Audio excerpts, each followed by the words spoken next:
apendicitis. Nosotros, de repente algunos de ustedes acá le operaron de apendicitis, conocen casos, o desde el punto de vista de su quehacer profesional, se van a también a cansar de ver apendicitis, porque es una patología bastante frecuente, ¿cierto? ¿En qué consiste? Pues es en una inflamación del apéndice, ¿cierto? La parte de la literatura habla de que la apendicitis puede ser generada por infección, por inflamación, por torsión, pero quizás la más común es por obstrucción de la luz del apéndice. Ahora, los libros hablan de que la principal causa de obstrucción son las pepitas de frutas. Realmente, pues bueno, lo dice la literatura, que sí, que las pepitas del tomate, que la urbita, que la maracuyá, la granadilla, sí, la de aguacate también. Y no el as, sino el criollo. ¿Sí? Pero realmente uno cuando manda, por ejemplo, a patología, siempre se envía el apéndice a patología. Yo nunca he visto que me reporten que se evidencia residuos de pepitas, de yo no sé qué cosa. La principal que yo he visto, la principal causa de apendicitis por obstrucción es por fecalitos. ¿Y qué son fecalitos? Son como pepitas, por así decirlo, pero de materia fecal, ¿sí? Y aunque no es una causa directa, ¿sí? No es una causa, lo que les voy a decir no es una ley sine qua non, o sea que sí o sí es obligatorio que en los pacientes que sufren de apendicitis, ¿qué condición patológica ve uno en ellos? En la gran mayoría, estreñimiento, ¿sí? Estreñimiento. Entonces, esa materia fecal que hablábamos hace un ratico, que es una materia fecal deshidratada, es una materia fecal dura, se pueden desprender pedacitos de materia fecal y esos son los famosos fecalitos que pueden impactar y que pueden obstruir la luz del apéndice, ¿cierto? ¿Cuál sería la génesis o cuál sería el curso natural de la enfermedad? Entonces, bueno, primero viene la obstrucción del apéndice, ¿cierto? Después de un determinado tiempo de estar obstruida el apéndice, va a venir la ulceración a nivel de la mucosa del apéndice. Aquí, en este momento, es cuando inicia la clínica del paciente, inicia la sintomatología. ¿Qué particularidad tiene esa sintomatología? Que es una sintomatología inespecífica, es una sintomatología bizarra. ¿Qué es lo primero que le empieza al paciente? El dolor abdominal, ¿sí? Pero es un dolor abdominal difuso, ¿sí? Y fuera de eso, no es de mucha intensidad, el dolor no es muy fuerte, el dolor no es incapacitante, es lo que de pronto nosotros hablamos que es un dolor lento, es un dolor sordo, es un dolor suavecito, pero que cuando uno se acuerda, ahí está el dolorcito, no incapacita, no molesta tanto al paciente, ¿sí? Luego viene, debido a esa ulceración y a esa obstrucción, viene el aumento a nivel de la presión intraluminal. Aquí en este caso el dolor ya es un poquito más intenso, ¿sí? Pero sigue el dolor sin ser incapacitante. Todavía el dolor no se ha focalizado, el dolor aquí pasa de ser un dolor difuso, pasa a un dolor periumbilical, a nivel de la región umbilical, a nivel de la región del mesogástrico, ¿sí?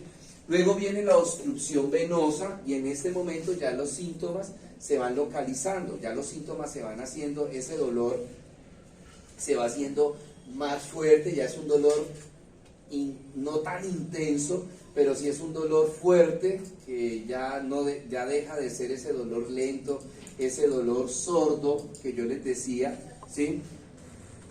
Y ya se empieza a localizar el dolor en fosa ilíaca derecha. Luego viene la congestión, rápidamente se inflama el apéndice y en ese momento ya el dolor se localiza en fosa ilíaca derecha, aparece la clínica específica del apéndice que ahorita vamos a ver, ¿sí? Y ya el dolor es incapacitante.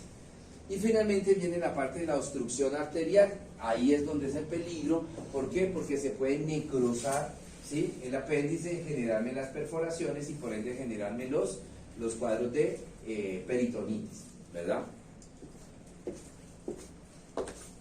Bueno, aquí tenemos esa génesis, pero en imagen de apéndice, ¿no?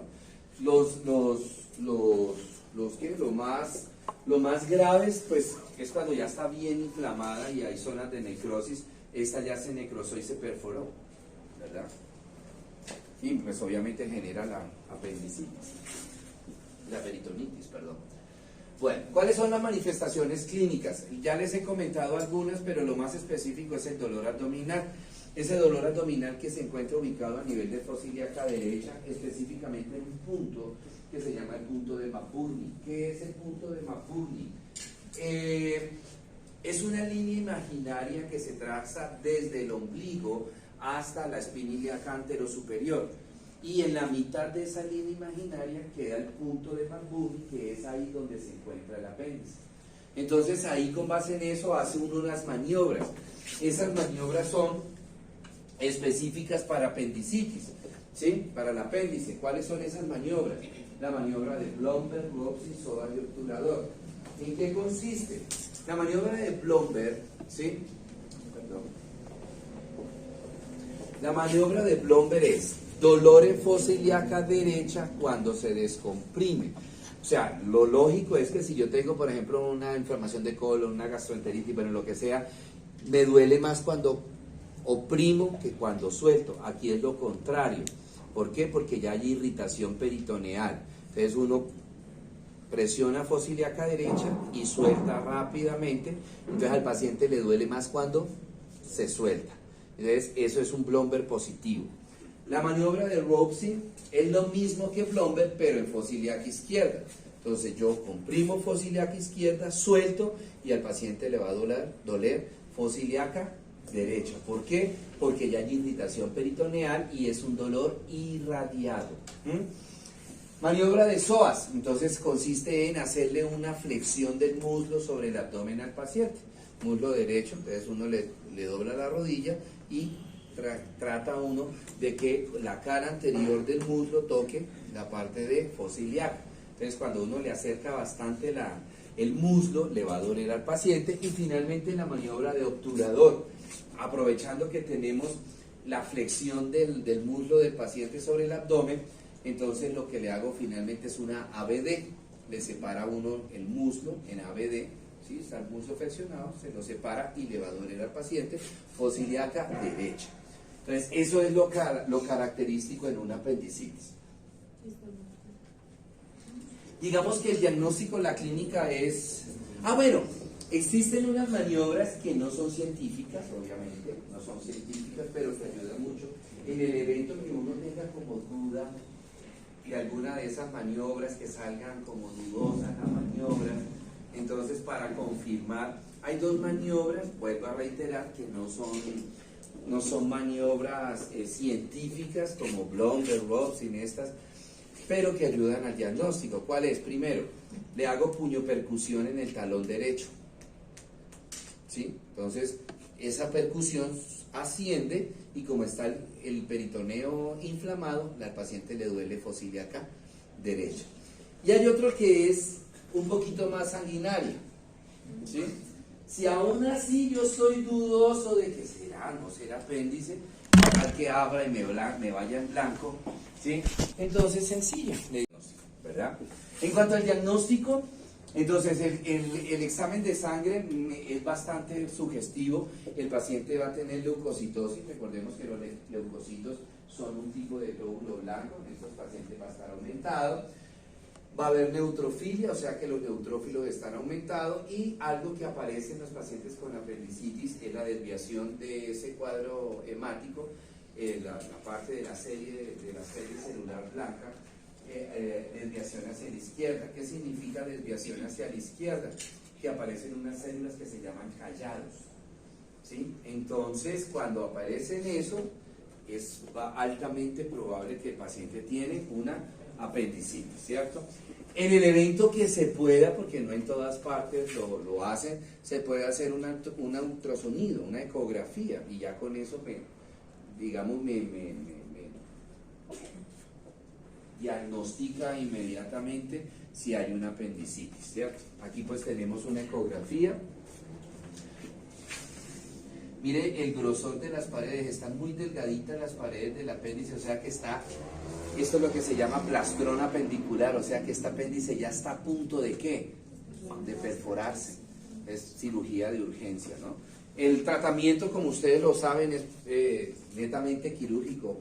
Aquí no valen los calmantes, quizás, y no me da pena decirlo, una de las cosas a las cuales yo le tengo mucho miedo me quedó ese miedo desde la universidad, que yo vi un caso de una apendicitis de un paciente que el médico con un dolor, el médico le dijo que era colon, le mandó buscapina, bueno, aquí se llama buscapina, el butilbromuro de iosina, ¿sí?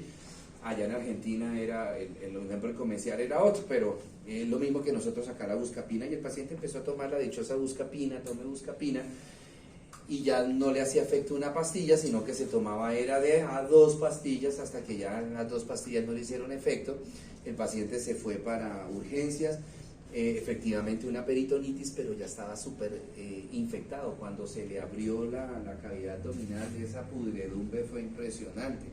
De ahí quedé yo marcado, y quizás a las cosas que yo le tengo más respeto a nivel clínico es a los dolores abdominales enmascarados. Yo nunca, never in the podcast life, mando calmantes para el dolor abdominal. Yo nunca mando un calmante para un dolor abdominal. ¿Sí? Yo le digo al paciente, aguántese el dolor, que si el tratamiento le hace efecto, el dolor empieza ¿a qué?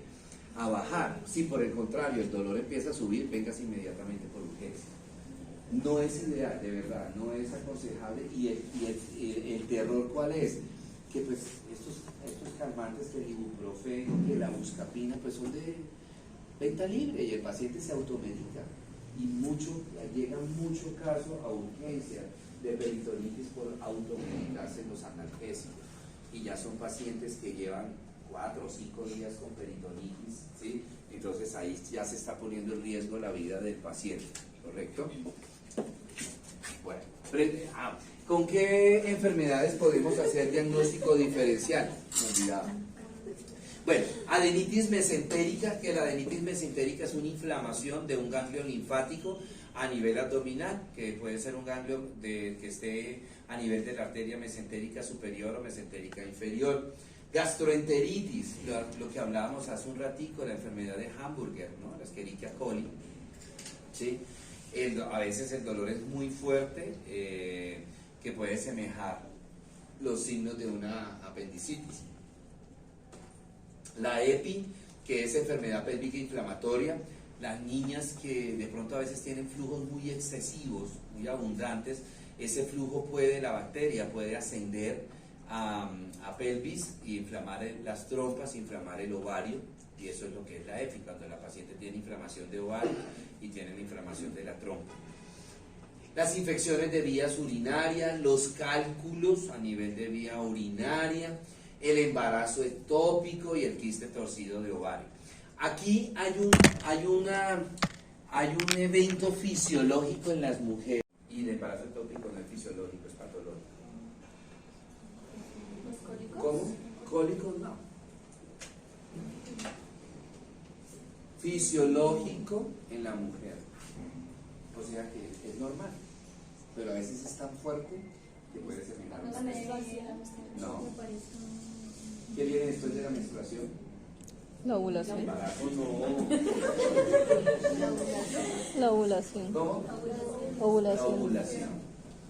Hay mujeres que ovulan muy Embarazo. fuerte, y a veces cuando están ovulando del lado derecho, puede el dolor semejar a una apendicitis. ¿Sí? Bueno, bien.